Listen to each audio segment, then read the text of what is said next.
Kasari, good morning na naman ngayong araw ng Monday at as usual, nandoon pa ako sa bahay ay tinawagan ako ng Virginia dahil nandito na sila sa aking tindahan. So, meron tayong order worth 6,500 ang order natin ngayong araw ng Monday.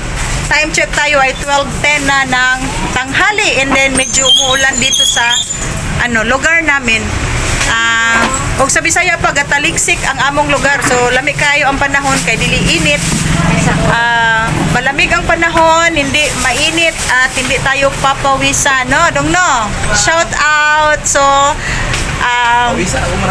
pinapawisan. So mo gid guys ang amo ang trabaho kada Lunes, regular nagib nako si Virginia kay usog man gid ilang product. So regular gid ni sila nga moanhi sa akong tindahan mag-deliver og Virginia hotdog. So ang atong order karon, so ang order natin ay mga classic Virginia hotdog, yung saleable dito sa ating meat shop. Virginia hotdog champion, chicken loaf, as usual, pork tocino, napakalakas. So, andyan silang dalawa. Silang dalawa talaga, partner yan sila every Monday and Thursday. Kasi babalik ito sila sa Thursday. Sa isa ka semana, kaduhan ni sila magruta diri guys. So, swerte kayo nga anihan kita sa atong ahente kay makasave na ta sa gasolina mangumpra sa palengke, sa mga wholesaler sa palengke. Unya, mas barato gyud sila. Dako gyud ang difference.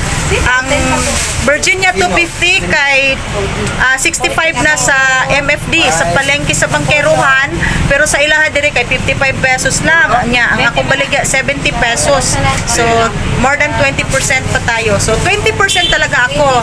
Kasi guys, may nagtatanong sa akin kung magkano daw ang aking patong, no? Kung pila akong patong sa ako daw mga baligya, labi na sa meat shop. So, kailangan yun 20% kay trabahuso, nya, magamit pa taong kuryente, unya, kami dito ay in and out sa aming freezer pag mag-display na kami sa aming mga hotdog dyan sa aking maliit na lamesa. Yan guys, oh. Maliit lang yung lamesa ko guys, pero ingon pa ni Mr. Lang na siya, pagamay-gamay lang na siya, pero hagtik kay naagid diha nakasalalay ang ato ang income sa atong gamayng lamisa diri guys sa ato ang gamayng table meat shop. Yan guys, oh. Gusto ko sanang i-stainless yan siya, pero nagpa-estimate 16,000 ang bayad kung i-change natin yan sa stainless. Kaya daghan pa man kay ko gastuanan guys, napakoy estudyante, mahal kay ang kurso, mga nursing. So karon nakapaway na gani ko kay ni-graduate na ang ate, so yung youngest na lang yung ating estudyante, pero mahal pa rin ang tuition, nasa 60,000 sa second sem niya, third year, and then sa first sem ngayong September ay fourth year na siya. So kayod pag yung taan kaya daghan pa man tag bills, so dako kay kong bills diri. Ang bills na ko diri guys sa tindahan 6,000, sa balay 5,000, so kulang-kulang 11 to 12,000 talaga ang aking electric bills every month. And then dalawang sales lady ko, 485 plus 550. Dahil pila man day ang adlaw ninyo ni be? 550 plus 485. Pila gani na. Everyday yan guys sa aking mga sales lady. Above minimum ito silang dalawa kasi masipag na masipag. And then, one pila? 1,3? 485 plus 1,035. Si IC kasi matagal na si IC sa akin, 550 per day. And then si Marisa, 485. So above minimum sila. And then, free meal na sila sa akin dito and snacks. Kasi guys, mabigat ang trabaho pag meat shop. So, yan yung aking sweldo sa kanila. So, malaki ang ating expense. Okay. Kadaghanan ako gitabi. Matunat si Mr. guys, naghulat na sa ako kay magkuha mi og pork carcass sa SNR 285 per kilo. Sa kasi sa Chubbs 300 na ngayong araw na ito, no? Starting today, January 27, 300 per kilo kilo na sila. So hindi ako nag-order ng carcass. Mabuti na lang at available ngayon sa S&R. Pero half carcass lang, no? Isang baboy sana ang aking bibilhin. Pero 1/2 lang ang ibinigay sa akin. Kasi siguro guys, no, nagnihit na po ang karning baboy. So, banhakay ni sila diri. Nagunsa man ni sila. Okay namang duha? Okay namang duha. Banhakay mo ha? Oh, mo ni akong order. Kanang nasa box. Mo na dong, wala na lain. Wala naman, wala na Okay, naman. very good. Balls, te, tulo. Ngano man? Tulo rin lang kung sa. 24 Wala na cheese balls? Wala na. Sige, minusan og cheese balls. Pila ni day kambyo? 24 sa magkambyo sa ta. Ay, naku, alas 12 na. Madto pa mig S&R. 24, 70, 76 day. Kuha diha og 20, 26. Tapos, magbayad sa ta. So, ang akong mabayaran ay 6,000. Ito guys, yung resibo natin. 6,543. Minus pila, day? Tulo ka, adwa ka balls. Minus 2 ka balls lang. Okay. Okay guys, thank you so much for watching my vlog and happy selling mga sis kasari. Good morning to all of you. At sana ay malaki ang benta natin ngayong araw ng Monday. Okay guys, ito yung ating order ngayong araw ng Monday. So, isang box ito at ito ay ipapasok pa namin sa aming mga freezer. And then, ito yung ating pork carcass, no? Mabuti na lang at nabigyan ako ng isang buong carcass ngayon. Kasi kanina nung tumawag ako kay Ma'am Irene ay 1/2 lang daw ang ibigay sa akin. And then pagdating ko dito sa S&R ay nag-iusap ako sa kanilang in charge doon at maswerteng nabigyan ako ng 1 whole carcass. Yan guys, umaabot yan siya ng almost 80 kilos yung isang buong baboy yung tinitimbang nila. So ito ang mas nagustuhan ko dito sa S&R kasi actual ang kanilang pagtitimbang sa ating pork carcass. So makikita mo talaga kung ilang kilo. And then kaunti lang talaga guys ang resiko dito. And then ang ganda ng kanilang karne. Bagong katay yan siya. So maswerte tayo at nakakuha ng isang buong carcass kasi napakamahal na guys ng mga karning baboy ngayon. So hindi ako nagkuha sa chops kasi 300 per kilo na ang kanilang pork carcass. And then dito sa S&R ay 285 pa rin. So ang laki ng aking nasisave. 15 pesos per kilo, no? Although cash to cash dito. And then sa chops ay meron tayong 3 days na term pero napakalaki ng difference nila, 15 pesos per kilo. So sayang na sayang guys, no? Malaki ang masisave ko. So kami ay uuwi na, tapos na kaming nagbayad. And then pagdating dito sa exit ay may mag-check sa ating resibo. So ganun ka organize ang S&R. Okay, at ito na guys yung ating karning baboy, dinidebone na ni Mr. So, ito na ang aming display kasi pag 3 o'clock na ng hapon ay ilalapag na namin lahat dito ang aming mga paninda. So, ito na siya pag hapon na. Ito na yung ating mga display. Meron tayong mga dressed chicken, chicken wings, chicken quarter, whole chicken, and meron din akong 10 kilos ngayon na chicken liver. So, yan yung hinihiwa pa ng aking mister. Yan ay pork kasim. So, yung pork belly kanina ako ang nagde-debone. So, ito yung ating pork buto-buto. As usual, napaka-fresh ng ating karning baboy ngayon dahil bagong-bago ito. Bagong katay. Ngayon lang ito kinakatay. So, ito yung ating pork chop and pork belly. Yan yung pork belly natin guys. Napakamahal. 385 na ang bintahan namin dito. And then yung pork chop and pork pure na pork kasim ay 360. Napakamahal pero meron pa ring bumibili kasi pagkain yung ating tinitinda. So ito ang advantage na nagbebenta tayo ng mga pang-ulam dahil everyday talaga ay mamimili yung mga customer natin, yung mga mama na galing sa eskwelahan at hindi lang yung mga mama na sumusundo sa kanilang mga anak, pati na yung mga dumadaan dito galing sa kanilang trabaho. So dito yan sila mamimili at lalong-lalo na pag busy na sa palengke, napaka-busy, napaka-traffic, so dito na yan sila mamimili sa lugar namin. Okay, at ang pwesto namin talaga guys ay dinadaanan talaga ng mga customer, dinadaanan ng mga tao and very convenient sila dahil dumadaan lang sila, may lamisa tayo sa labas so hindi na kailangan pumapasok pa sila at mamimili. So dyan na yan lahat sa labas ng aking sari-sari store. So ito talaga ang nasa harapan, ang aming mga display na mga karning baboy, dressed chicken, and mga hotdog.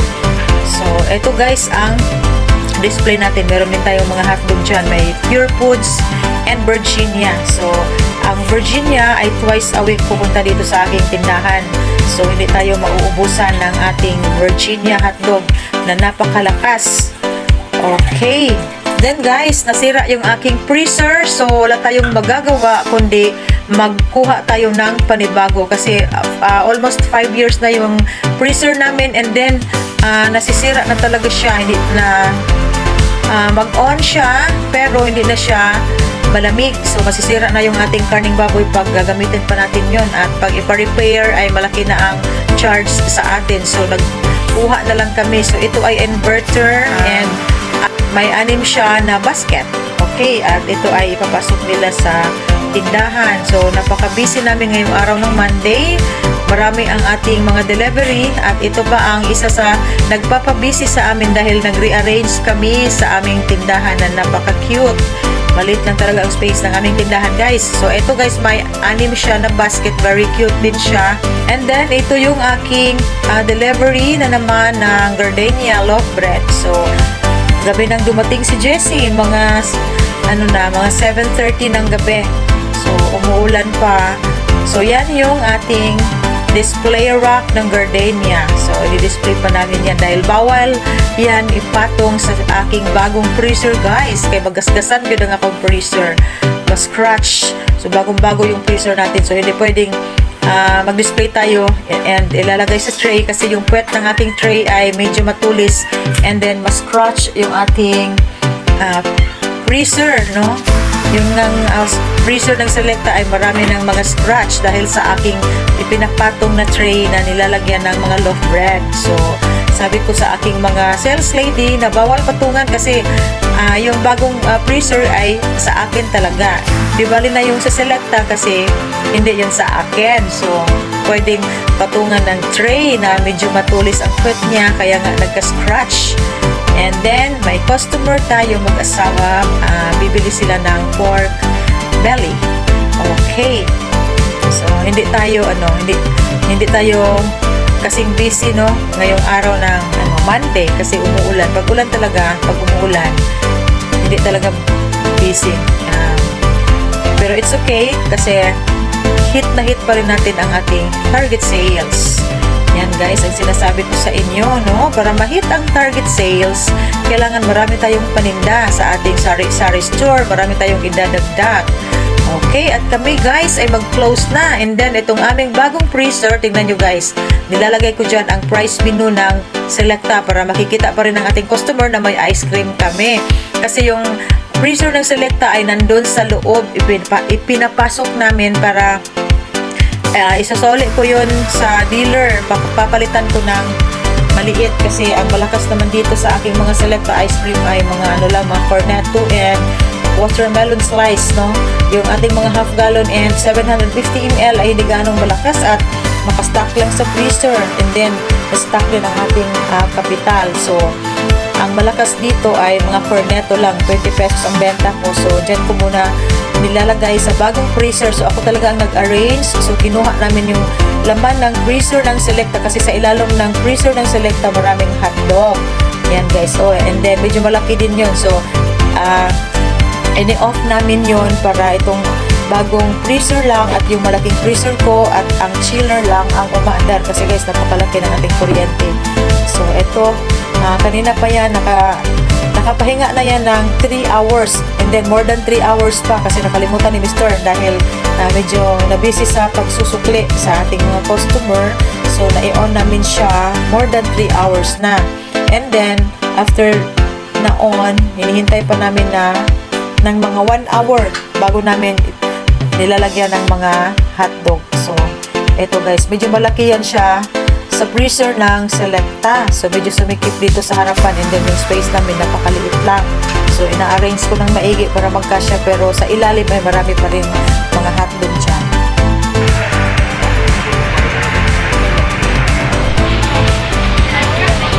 Okay guys, ito na lang ang natitira sa ating karning baboy. So, nag-refill na tayo ng mga pork belly and wala na tayong pork chop.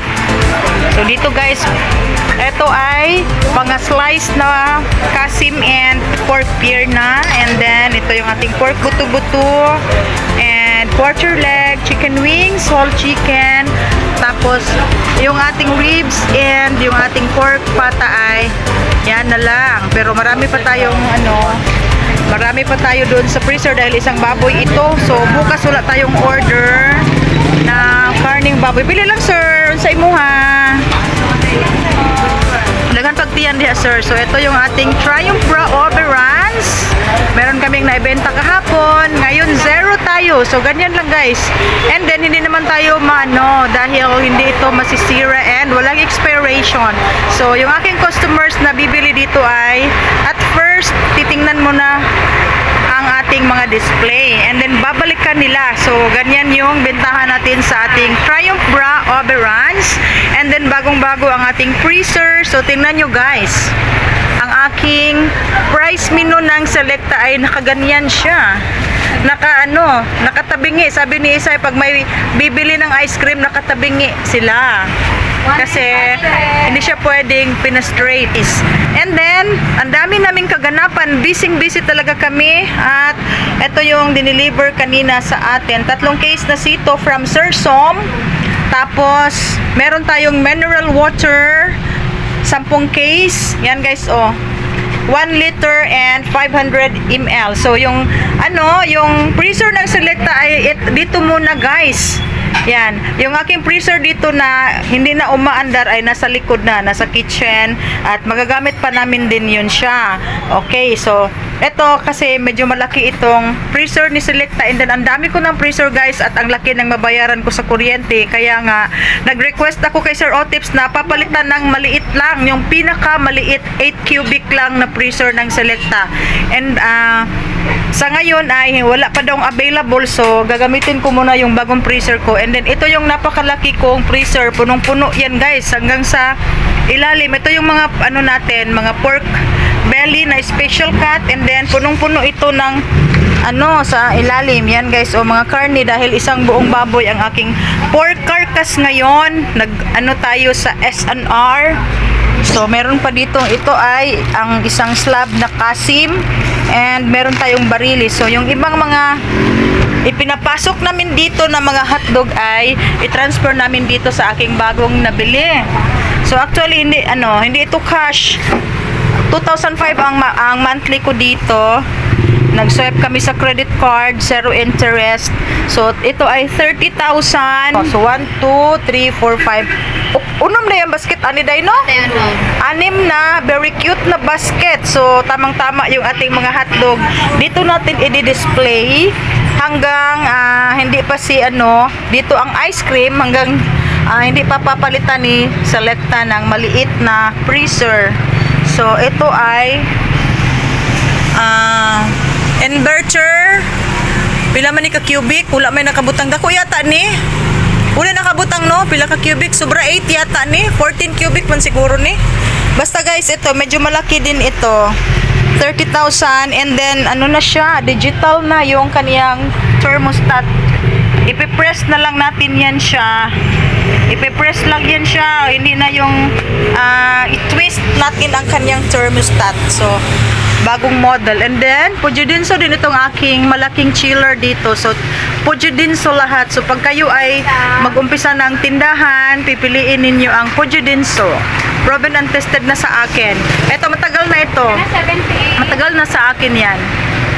Nasisira lang yung aking freezer na isa, actually 2, kasi mabigat kasi ang nilalagay namin doon, yung isang buong baboy, ilang kilong manok. So yan, okay. At wala na tayong SP, day kambihi day, wala na tayong dito, SP bihon, yung white. Meron akong na lang dyan, ilang pack na lang, parang 3. Kasi hindi pa ako nakapunta sa Uyang Green para wholesale yung mabili natin doon. Kasi yan, 39 pesos sa NCCC and lots for less.